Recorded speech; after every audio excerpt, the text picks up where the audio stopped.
hello friends ইয়াৰে আজি একদম স্পেচিয়েল আৰু হেলদি বস্তু এটা বনাবলৈ চাব দেই আপোনালোকে নিজেও বনাই খাব পাৰিব ইচ্ছা অনুসৰি যদি বনাই মই কেনেকৈ বনাম দেখাই আছোঁ দেই ইয়াতে অলপ মিঠাতেল দিলোঁ গৰম হ'বলৈ দিলোঁ তাতে পিঁয়াজ দুটা বিলাহী দুটা আদা নহৰু দি দিছোঁ এয়া ভাজি লৈছোঁ ধুনীয়াকৈ একদম হাফ সিজিবলৈ দিম বিলাহীটো অলপ গলিবলৈ দিম তাৰপিছতে ইয়াতে আৰু এটা বস্তু নিমখ দি দিছোঁ দেই লগতে নিমখ দি দিছোঁ মানে পিছত নিমখটো নিদিওঁ আৰু এতিয়াই দি দিছোঁ আৰু ধুনীয়াকৈ দিয়াৰ পিছত আকৌ লৰাই থাকিম কণ্টিনিউ লৰাই থাকিম মানে কেৰাহীত মানে দেৰিব নিদিব বস্তুটো লাগিবলৈ নিদিব লাগি গ'লে মানে দেৰি যাব যে গতিকে আপোনালোকে এনেকৈ লৰাই থাকিব লৰাই বনাই থাকিব ধুনীয়াকৈ এয়া চাওকচোন এতিয়া ইয়াতে মই এড কৰিলোঁ আপোনাৰ ভেদাইলতা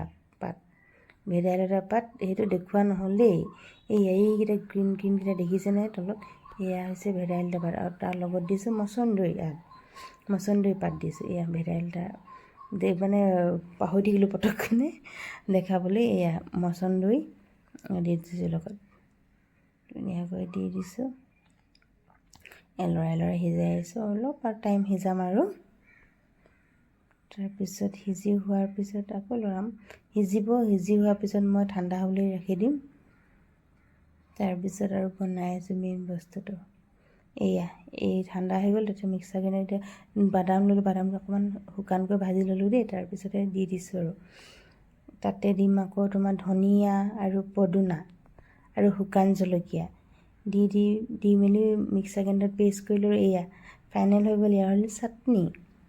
আপোনালোকে খাই চাব এনেকৈ চাটনি আৰু আজি ভাত সাজ আমি এনেকৈয়ে খালোঁ দেই বেঙেনা ভাজি চাটনি ভেকুৰী তিতা দাইল ঢেকীয়া আৰু এগ এইদৰে আজি